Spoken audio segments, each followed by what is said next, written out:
getting better? It's flooding in Japan. Huh?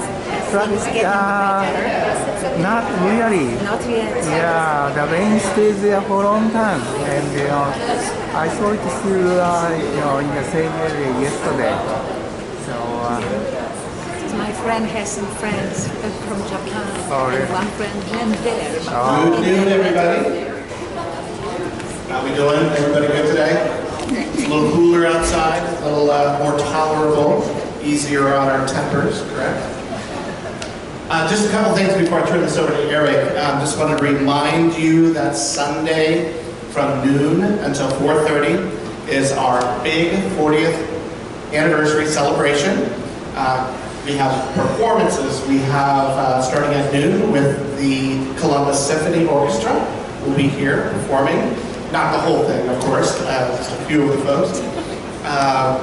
We have the unveiling of a painting that was done by Tracy Steinbrook, one of our beloved painting instructors from long ago.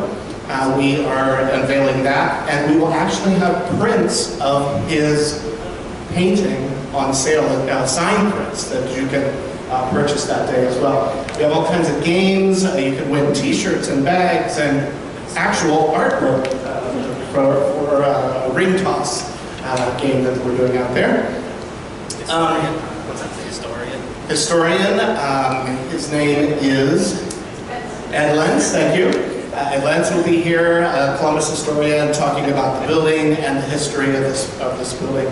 We'll have some poets, lots of fun stuff going on Sunday, so please come out and join us. Also, it will be the last day for the student show that's here in the gallery, and you may pick up your work at 4:31 on that day. Not 4:29, 4:31, we're going to start releasing the work. You can sign that out and take that home with you. And then if you have pieces upstairs as well, we'll arrange to have those back to their rightful owners. All right, I'm going to turn those over to Eric now and enjoy conversations and coffee. Thank you, Todd. Thank you, Todd.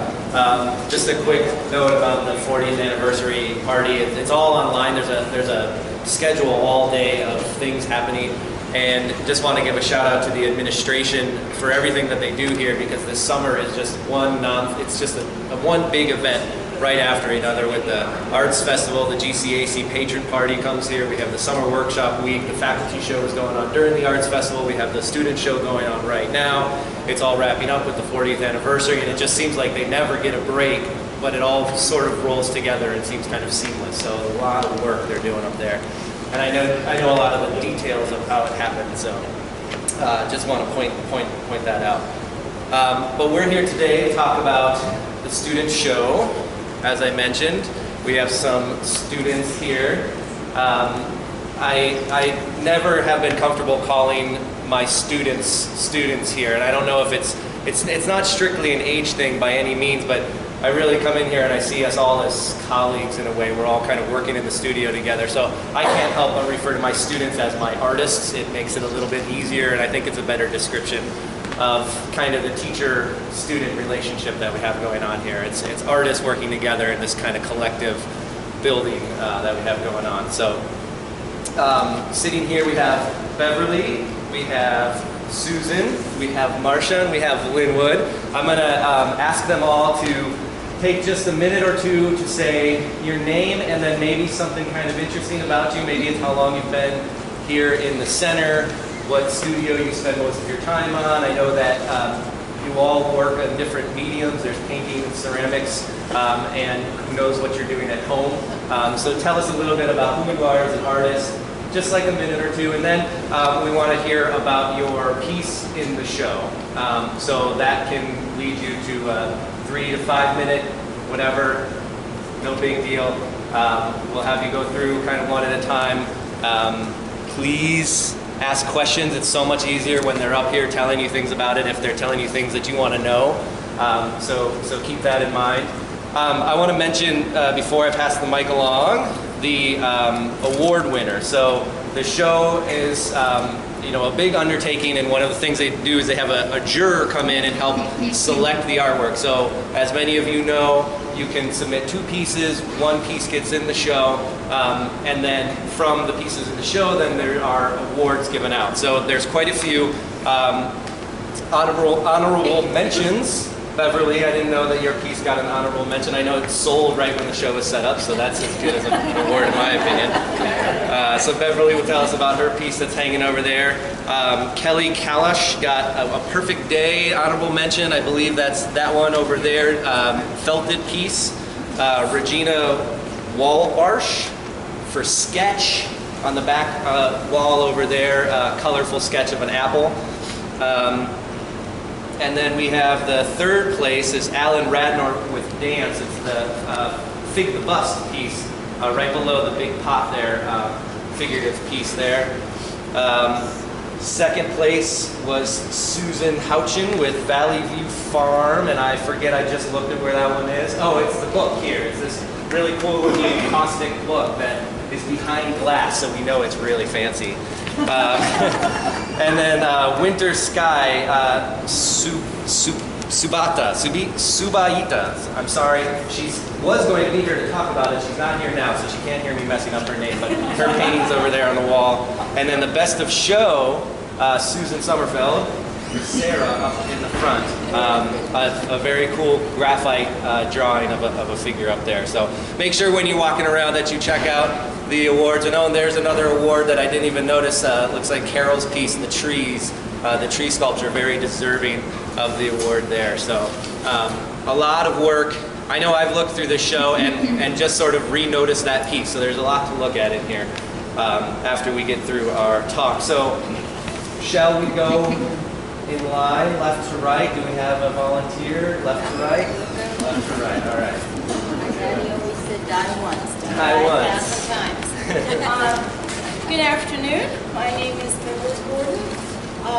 I've been working in ceramics and coming to the Cultural Arts Center since 1984. Okay. Right, since 1984. But I will say, I've always had. Okay. This is not professional at all, but this microphone, you turn this one off. This one's a lot louder, so you can hold it further away. Yes.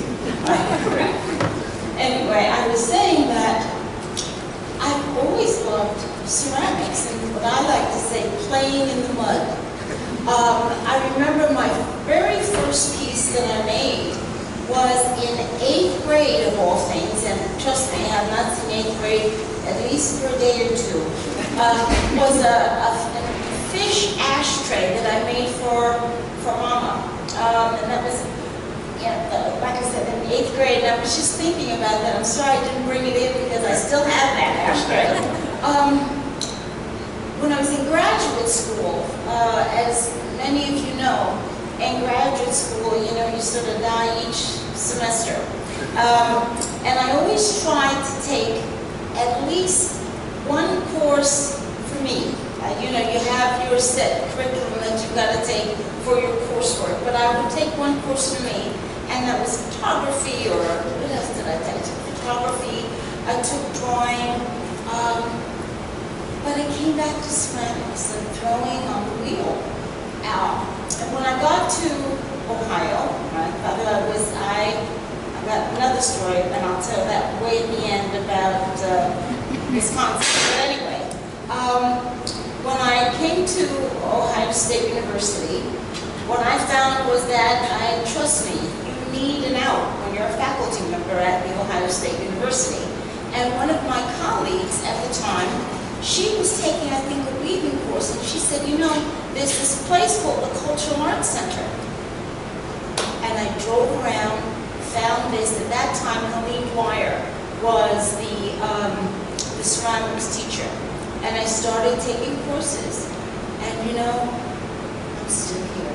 And I always think, maybe I might take another course, but I can't get finished with ceramics. So I just decided I was going to stay.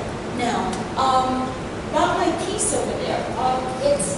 You can walk over to it. Can I? Yeah. I walk over it? Yep. Since it's old, I don't want to touch it.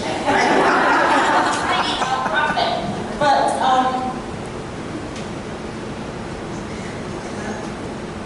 try to pick it up. Right? Do you know the old saying about when you have a lemon, you make lemonade, right? Well, I was trying to make a plate. And of course, the bottom fell out of the plate. And I thought, oh me, oh my, what shall I do? And I said, you know what I'm going to do? I'm going to put some glass in there. And I was going to hang it up. And then I decided I'm going to put some pretty glass in there. Oh, hold on. Stay. All right. And when you hold it up to the light, right, can you see? I'm not. A little bit, yeah. A little bit, okay. The point is, I wanted to put, yes, beautiful glass. I went down to the stained glass shop, and I tried to find some glass that would complement this. And it just so happens, of course, they looked at me. I think they sort of shook their heads in despair, but they worked with me, and I found this piece of glass. And I love it. I love it in here. So when it came to the student show, I had this teapot. What's on my teapot here? But I'm going to show you what happens when you try to do glazing with celadons. Anyway, so I put the teapot and I said, I'll put this in there. I'm going to care about this. Well, guess what? It got thick and I sold it and I got the board. What am I going to do? But and so now what I'm doing is, since it went over so well, I'm losing bottoms in a lot of my plates. I'm not going to take them. And I'm going to put stained glass in them. But really, when you hold it up to the windows, right, and the sun comes through, because I've got one hanging in my kitchen, and the sun comes through like in the morning, and it's really quite lovely. It came out better than I ever thought it would, and I'm really delighted. So, we put this back.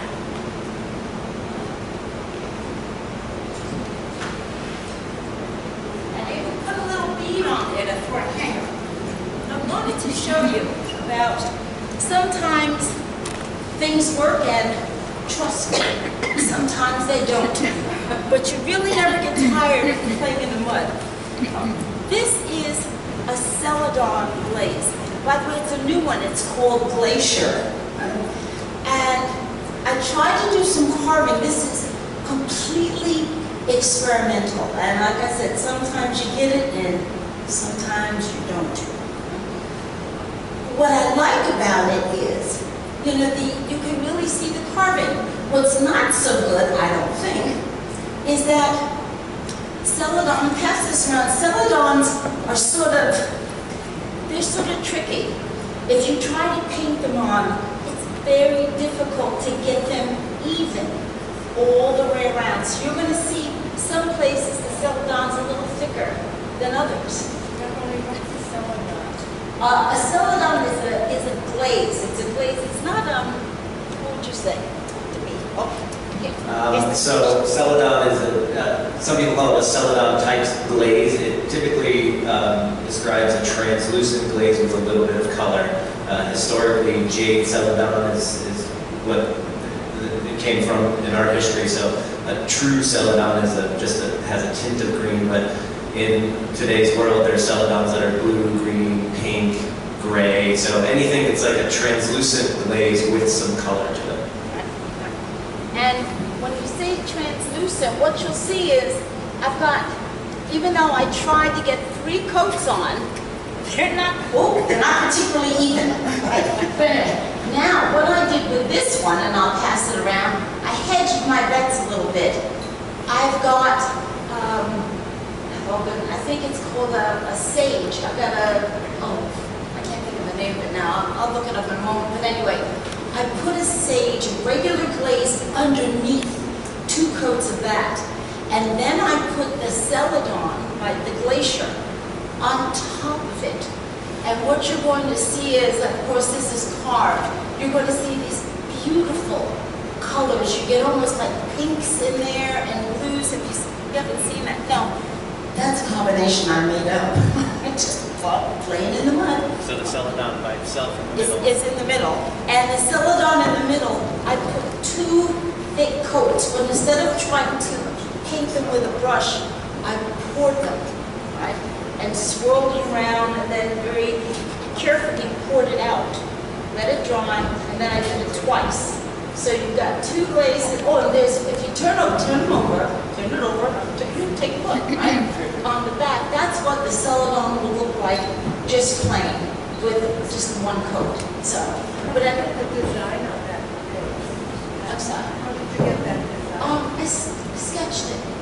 Looks like they're all Well, carved it, thank you. Carved, I said sketched. Carved it. I carved it, all right? And I tried to do like a big C, right, all around. And then I did my little squiggles, right, around it. Again, you play, and sometimes playing is good, and sometimes you look at it and you get a headache. But you know, it's playing in the mud, and I don't think I can really live without it. So, thank you.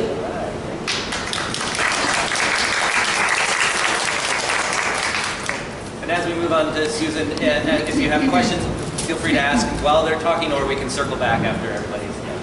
I have 2 quick questions. Okay. On the bottom, it looked like a starfish.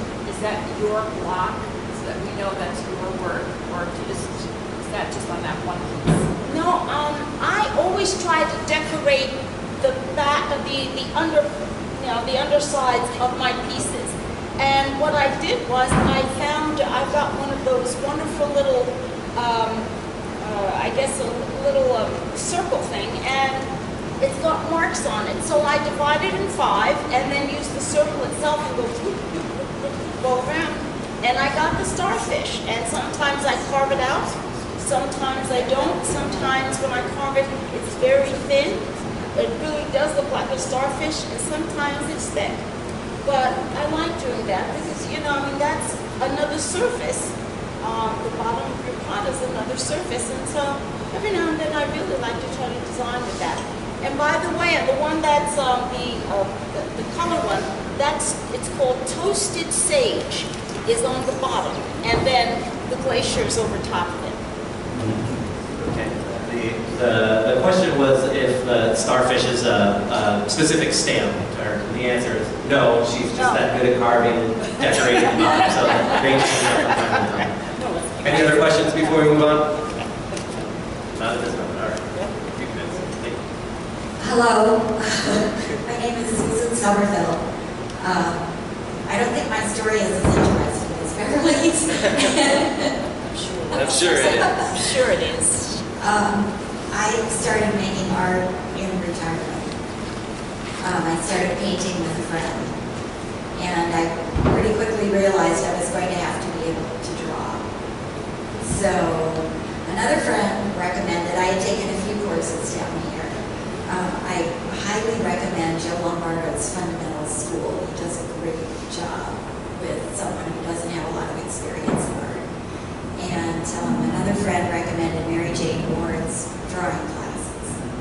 And so I started taking her classes. She's got a very interesting approach to drawing. It's almost as if you were building a face or a head on an armature. So you're thinking not in terms of outlining a circle, but, putting outlines. You're thinking in terms of the surface.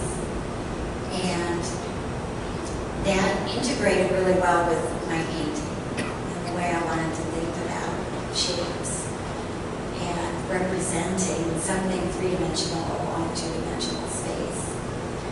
So I drew with her for about, probably a year and a half.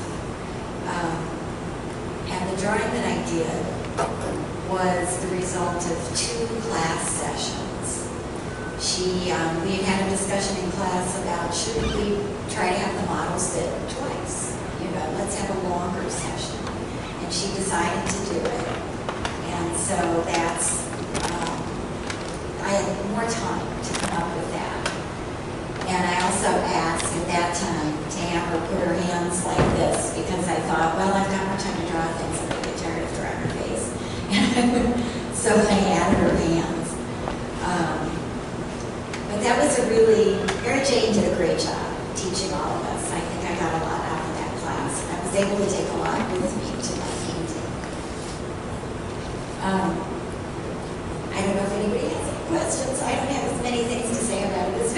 think she was much better at talking about it.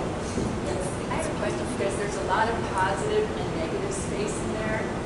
Did you make a decision on purpose to not finish the bottom part? Because it's very elegant having just, it's a spotlight, almost a statement, having just that part right there and just the outline of the leg. Was I that did. purpose? I did. The question a little bit. It has to do with positive and negative space and whether or not I chose not to completely finish the whole thing. That came from a couple different sources.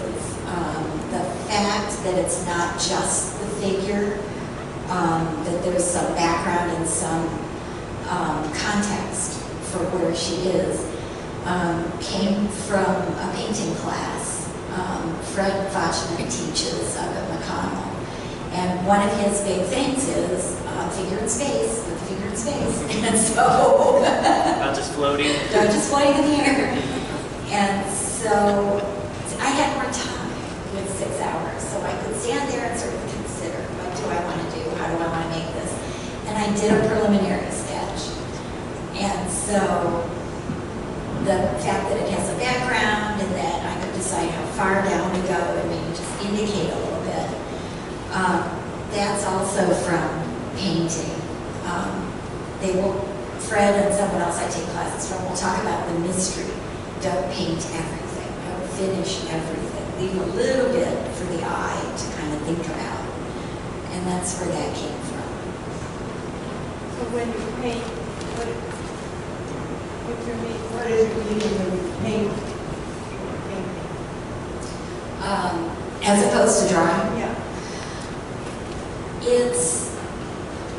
There's a little bit of a difference because the graphite doesn't give me as much, it gives me the value, I guess. I can do the value changes, but I don't have any kind of color. So, but I kind of look at it in the same way. I'm not really thinking about the outline of what it is. I'm thinking about the surfaces, the shapes and the surfaces. When I do a portrait, I kind of start with the soccer ball. So you've got an eye socket, lines for the cheek, and a nose comes in all sorts of different shapes. And so you work on all those shapes. You really don't think about what it is you're doing. You're just sort of thinking about the shapes that are there.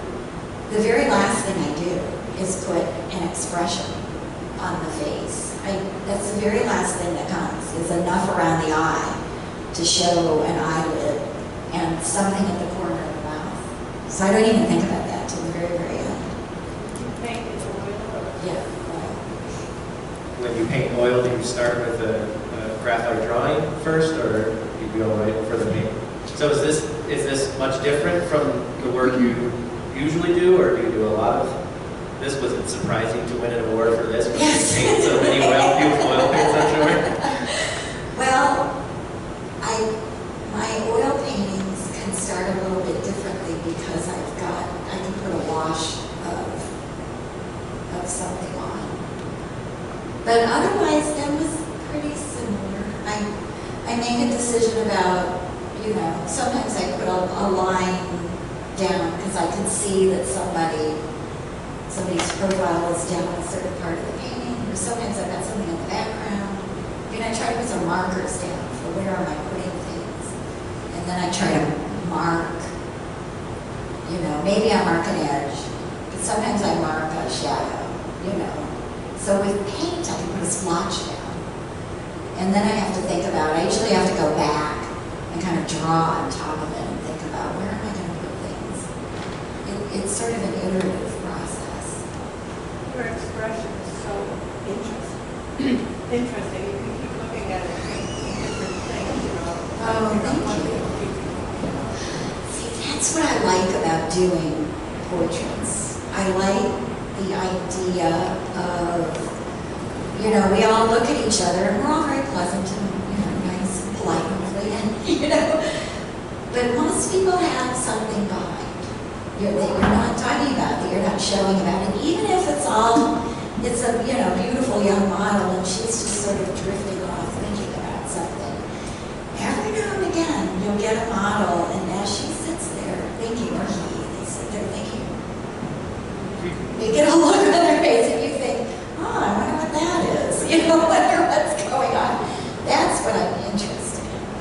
is a little bit more of that. Thank you.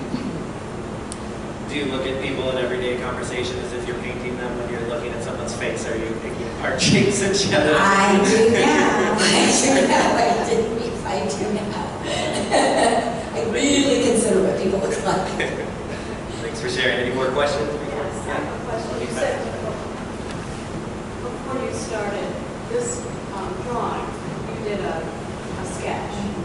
I'm curious, do you do that when you paint? Do you start with a drawing to decide, to help you decide what you will put into the painting? Yes, for the better paintings, yes. For the really bad paintings, I hurry up and skip the sketch, and that's a bad idea. I always try to do some kind of a thumbnail or sketch to think about it. In that 6 hours that I worked on that, the first hour was spent sketching something out that I erased that didn't work. I didn't get around there the right way, so I took it off. I just took it off and started again. And, placed her in a little bit better way that worked better. So yeah, there's a lot of preliminary things that don't get kept a lot of times. I'm always fascinated by the processes that go away. That they're so important to the finished piece, but they're not at all visible. That drawing that you erased, this couldn't have come about without doing that. And it's such a hard thing to wrestle with, because sometimes you look at how many hours it took you to do that drawing, and to erase it, it seems kind of crazy. But that's especially true in ceramics, but it's across all mediums for sure. I'm probably too quick to throw things away, as my friends will tell you. I'm big on erasing, and I sand down paintings. I just sand them down and start again. It really, when you study great artists, you watch them, they're just constantly editing themselves, real time, archivally, what they put out there is just the best of many, many, many hours of work. Yeah. Okay, thank you. Thank you, thank you. A little round of applause.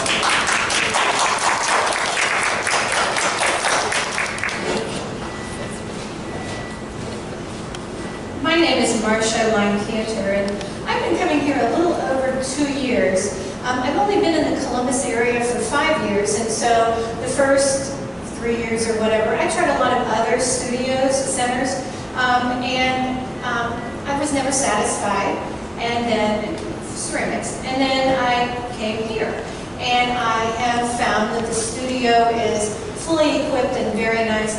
Eric is a great teacher or associate artist, or however you want to put it. That was mentor, very good, because he's always very helpful with coming up with solutions to a situation. I made a piece that was a bunch of tiles that were going to be put on a piece of wood, and so he says to me, "Oh, so how are you going to do that?"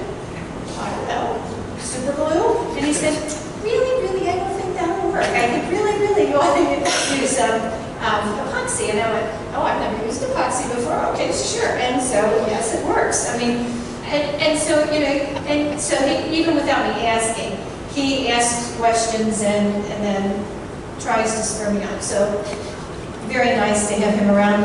And the other part I like coming here is that the people were so nice. All the other, I'll call them fellow students or fellow artists, they were all very nice, and they're all very helpful, and we're chatting, and it's a good place to come. The other reason that I like ceramics, so actually, my main artistic endeavor is photography, and I've done that pretty much my whole life. I'm a lot more serious about it now than I was when I was younger, and I was trying to raise kids and working. But so that's really my main interest. But why do I like ceramics? Because that seems very different from photography. Well, it's because it's very physical and kinesthetic, and so I hand build, and so I like it. The rolling of the clay and the putting it together and putting on textures and painting it with glaze. Because as she said, that you can paint it on.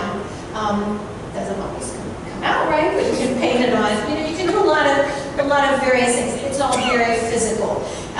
But the reason I also like it is because it's kinesthetic, and I learn by the feel of how dry the clay is, the stiffness, and so on. So I really enjoy that aspect of ceramics. So So what piece was in here? Let me put this down.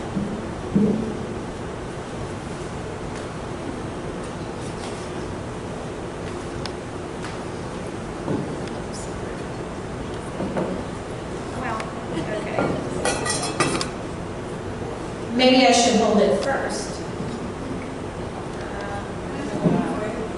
Let me do it like this. Okay, so this is what it looks like.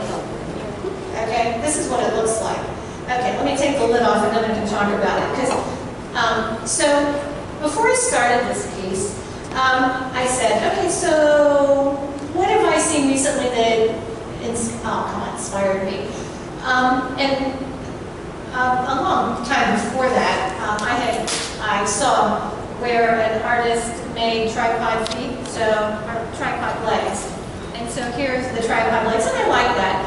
But then I said, you know, I don't like the little pointy feet. So another video I saw, an artist put these triangles on, and so I squished them. That's why I call it a splat pot. And I thought that that was kind of an interesting thing to do. I mean, I don't know how this is going to turn out. I just had some ideas and then started putting them together. And then the other parts of the pod, I had also seen a technique where you could put darts in a pod. And so there's darts in here to make the shape kind of cattywampus. And then so the lid, I kind of wanted to be a splat lid too, but by the time I got around to making it, it didn't splat as well. It was a little stiffer, but that's okay. Did it turn out exactly the way I wanted it? Well, I didn't really have an exact thing in mind, and so it wasn't exactly the way I kind of pictured it, but it's okay, I like it, so that's all that mattered. The other thing is that this is I'll call it the glaze that's on here, but it's not really a glaze like as in melted silica that makes glass.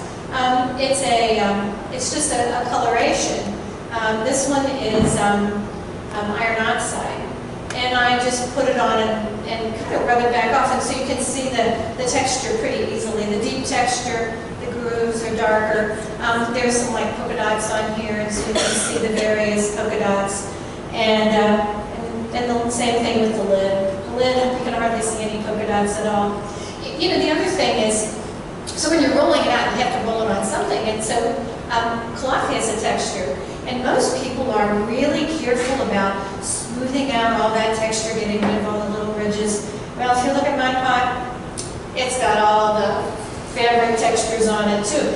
I actually like that because it shows up all of the, again, you know, the iron oxide goes down into the crevices. So anyway, that's that. Then the other thing that I think is important about pottery or any kind of art is to be able to maybe reproduce it or kind of reproduce it if you want to. So I keep a notebook. And I also have patterns. So I have a pattern, like right now I'm going to make some people. And I'm starting out with cones. So I've made paper cones as a pattern, and then I'm cutting out my clay that way. The other thing is, and so I do,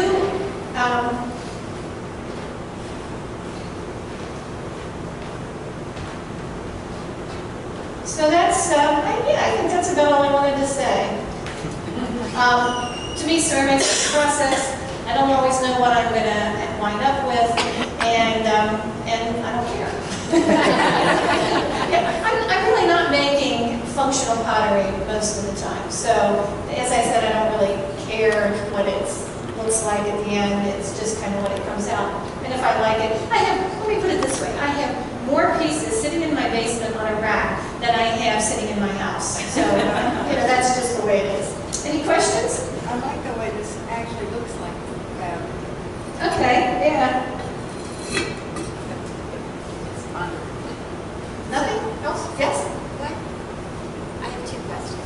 Mike. How does your photography How does your photography inform your ceramics? How did you see them any relationship between the two? That's actually interesting. You know, I would like to learn to paint and draw. I really think that would be interesting. But I think I mentioned before to Eric, you know, I don't have anything specific to say. So people, you know, I have a photograph and they say, why don't you paint your photograph? And I'm like, but I've got a photograph. My photograph tells the story I want. So that's why I haven't figured out about painting or drawing yet. Maybe someday. So with this, it's just so totally different. You know, instead of seeing something that I like and then taking a photograph of it, and I know where I've seen it and what it's like, and this is where I am creating something out of nothing. And instead of it as something that I'm seeing, or that is visual like that, it's three-dimensional, it's, as I said, it's much more kinesthetic, and you know, I can feel it and touch it, and I'm rolling things out. I mean, it's a different process, so that's why I think I like it. Okay, so what's your other question? The other was, I find it really interesting that you're thinking about a functional piece versus a non-functional piece, don't you think, with ceramics? Like, you have to make that decision. How did you decide that non-functional was more interesting to you? Well, it's not that I never make a functional piece. Like, last year I made a colander and I made a bowl, and it was because somebody in our class, again, I was inspired. Somebody in our class was mixing these beautiful glazes together and coming out with this wonderful patterns on their smooth pots. And I went, ooh, that's really cool. I could do that. And so then I think in terms of, so it has all this nice smooth surface and everything, so I made bowls and stuff. So it's not that I don't ever, but I prefer this, yeah. This is what I prefer. And, you know, you could say it's functional because it's a jar. Yeah. But you typically probably wouldn't use it for anything. It just sits there. And so in our house, it's sitting on a shelf. It gives you a lot more freedom, I think, of doing non-functional. Yeah. Mm-hmm. You're right, because you don't have to get, you know, the lip just right in a cup so it feels good on your lips. You don't have to get the handle right so you can grab it, yeah. Yeah, there's not those kind of constraints. Any other questions? No? Okay.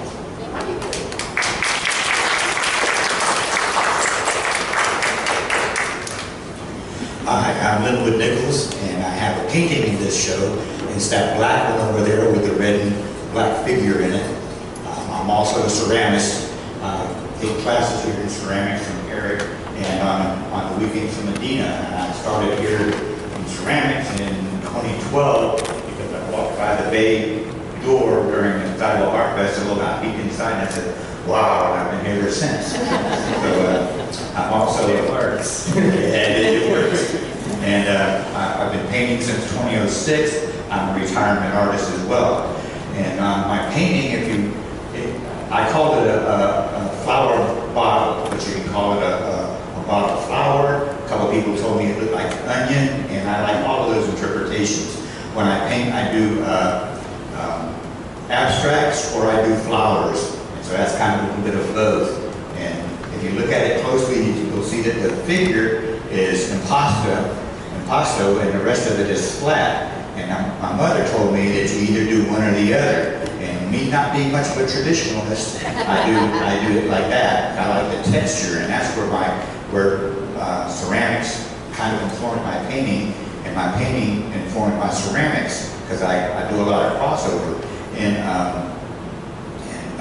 abstract work, there's a form called biomorphic, and they look kind of like amoebas and things, you know, crawling around on the painting. And so this one has those forms on it, and what I do with and it's got pop art in the middle, but what I do is underglazes, and you take a underglaze and you paint it on there, and then you bisque fire it, and then you paint more underglaze on it, and you put a clear glaze on it, and it makes the colors pop. This is a ceramic painting, but it's done it's a ceramic painting, but it's done in an abstract painting, but it's done in ceramics. And this has not got the clear glaze on it yet. But that dark shiny black you see on that dark bright red, that's what this will look like once I put the clear glaze on it. And this is number 6. I don't really title them because I want people to use their own imagination to what it is, and that's the purpose of my art, is to inspire the imagination. I got one more, my flower child, one of my flowers. It's kind of a candy dish, got a flower in it, but the outside is kind of a bud to work, you know, so I got that one. And the reason I like to inspire imagination is because imagination inspires creativity. And I think the human beings need more imagination and more creativity. It's good for the human species and everybody. And it's actually a force of life if you think of evolution. Evolution, the evolutionary process of adaptation, it's creativity, and it creates a broad spectrum of the way life is evolving. And art is the same way, especially modern art. You're getting lots of different kinds of art. You have the minimalism and the Dada and Impressionism and all those things, and they're all seeking to do the best they can in each little area, and you get all kinds of people that like it. So creativity is a form of life force, and that's one reason I like it. And also, if you're interested in more of my stuff, then you can go on to the archives of the Conversations on Coffee and do July 27th of last year. I did the whole Conversations on Coffee on July 27th of last year. And you just can't get enough. You just can't get enough. And I did the talk there too, so it can be kind of amusing maybe, you know. So, but I did a lot of talking. There's a lot more work of both kinds that I do. And also I wanted to tell folks, give a public service announcement. I promote art in my community, which is Hilltop. And on Saturday, tomorrow, or Saturday, 2 days from now, we have Summer Jam West. This shirt is real serious. We've got shirts. And it's a kind of like a small contest, but it's got artists, it's got painting, face painting for the kids, an area for the kids to do art. It's got crafts, it's got food trucks, and so come on out there. And the same people that do that has a new art gallery at 3060 West Broad called 3060 Artworks. So come out to that one too, so we can kind of, you know, better promote Hilltop. Oh, and we also have it says Hilltop Rising. If you go out to the Hollywood Casino on the Georgesville roadside, there's a big new public metal sculpture out there of a phoenix rising out of the ashes. It's pretty cool too.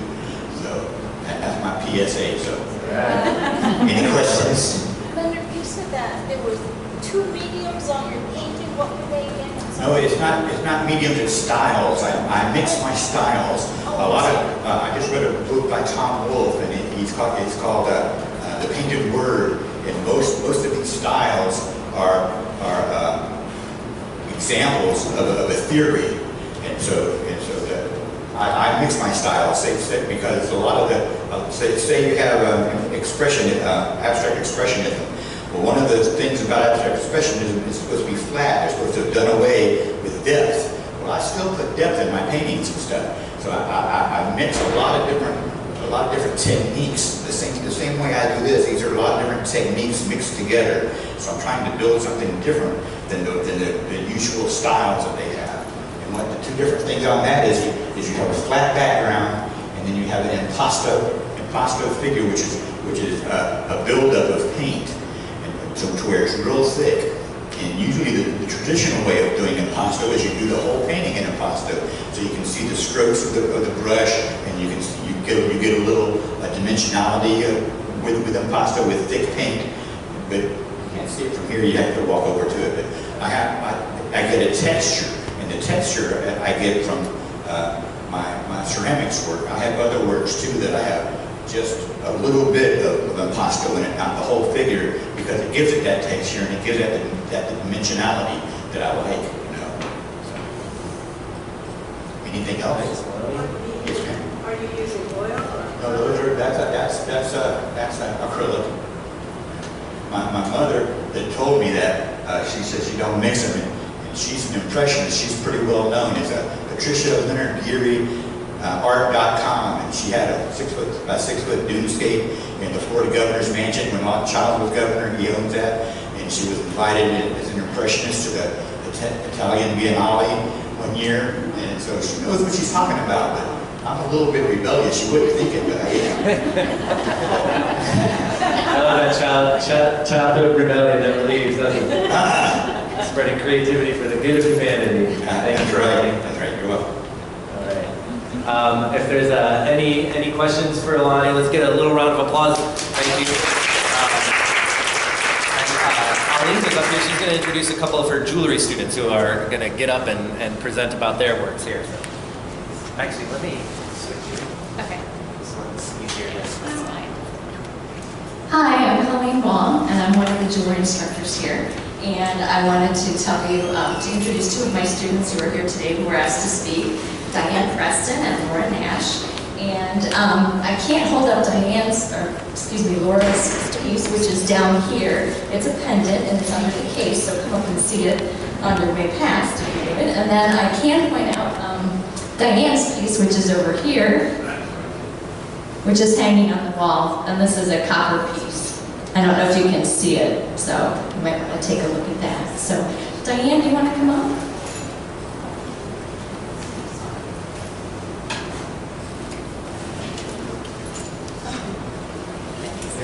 Front and center for it.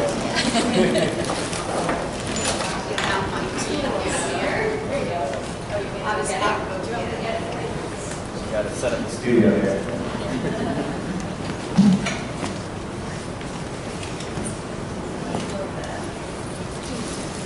First of all, I wanted to say, where's the mic?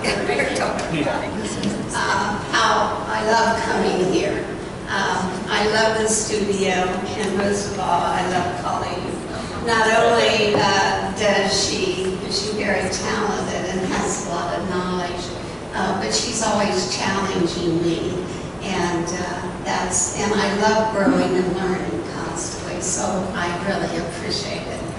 I started art back many years ago, and then went to college and worked in children and put it all on the back burner. We had a chance to live in Flagstaff, Arizona, and I met a student who was taking art. He said, you ought to try a class. Well, I took a class and ended up living there. I learned how to weld, which I love. I ended up making a 6-foot cat, and I had to electrify something, so I made it dance. I learned to stone sculpture and clay. Then we got transferred. We moved a lot to Florida.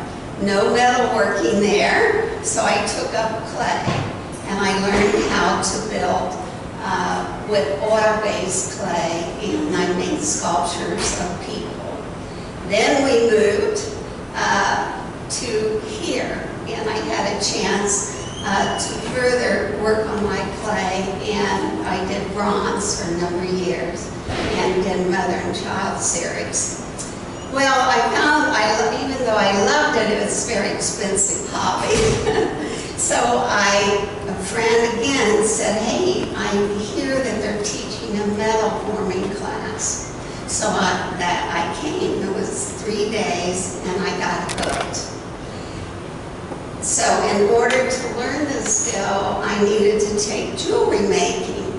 And so that's how I got connected here, making rings. Well, as you know, I mentioned I love to make huge items. So I moved on to bigger items, and my next project is going to be a 3-foot square piece. But to tell you about metal forming, the first thing is I work with 16 gauge copper, and as you see, it's pretty stiff.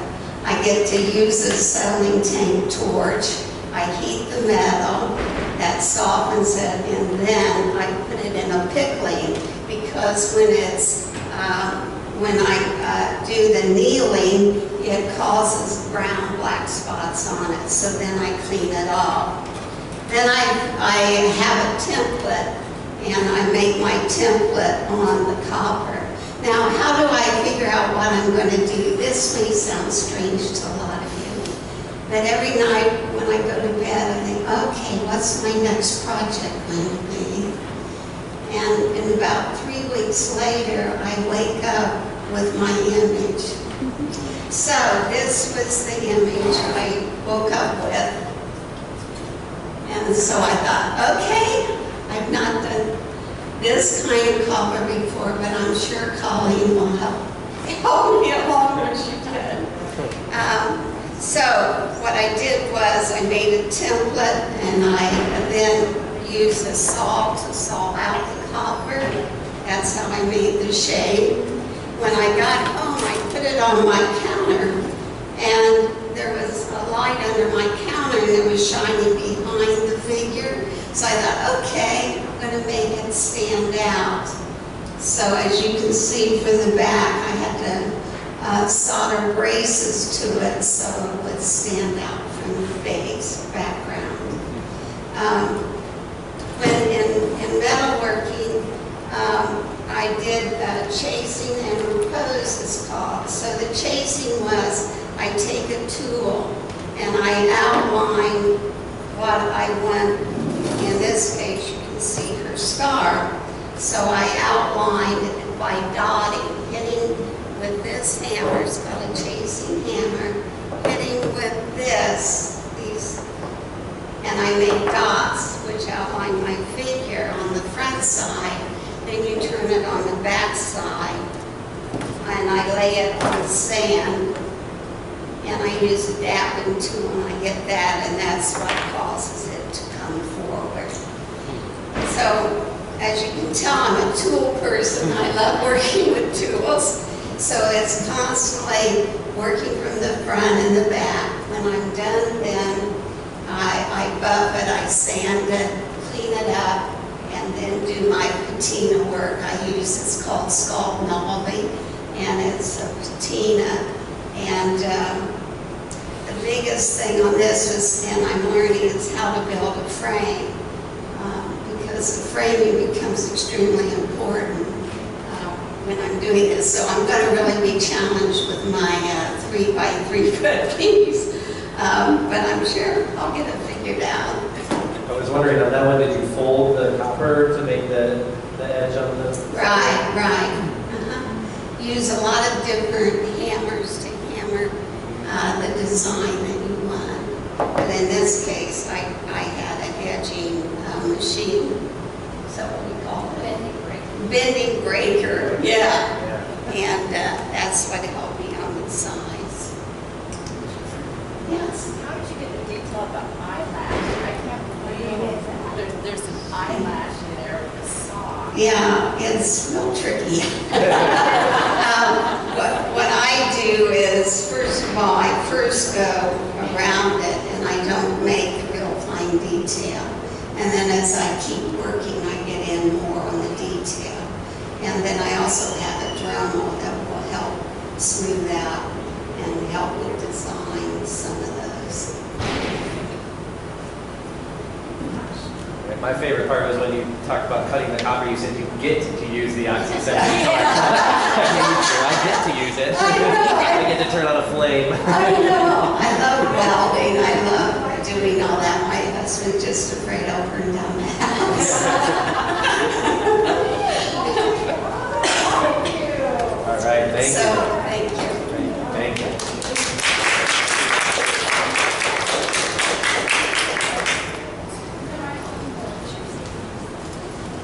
Hi, I'm Lauren Hush. I'm a longtime student of the Cultural Arts Center and come here for many years.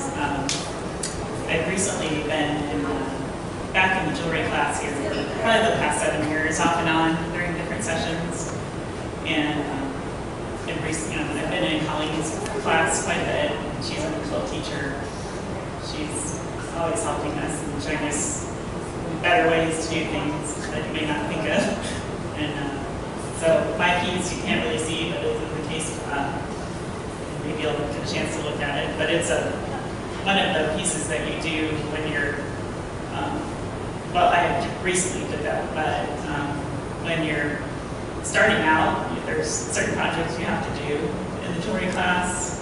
And I started back doing jewelry here, like I said, about 7 years ago. And you have to do a bezel setting. So that's what this is like a stone, like a cabochon stone set in bezel. But mine is actually, for this piece, it's a piece of glass that one of my classmates made.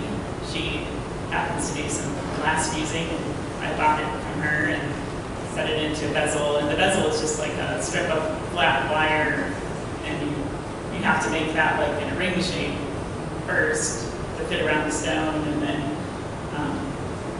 you solder it back to a flat piece of metal to the back. And I use sterling silver, but that's how you get that kind of a shape. So there's several pieces you have to assemble, and then I added another circle and like oval piece to the back of that to hold the setting. But, a lot of the projects, like another project is one of the many projects I'm wearing is the slot and tag bracelet, which is a popular first project of everyone's because they have to learn how to solder. And people get really frustrated, but you've got to keep going because you'll get past it and you'll learn other techniques and learn to solder. And I also brought a ring with me, and I can pass this around if anyone wants to see it. I also brought a ring that I didn't do this project in the beginning when I came back, but I recently decided to do it, and it's called the puffy ring, and it's like putting two different rings together, and usually the outside is puffed, but I chose not to puff mine, so my outside ring is straight. So the inside ring is brass, not brass, copper, and the outside is brass, but I can pass that around. Did you make the necklace?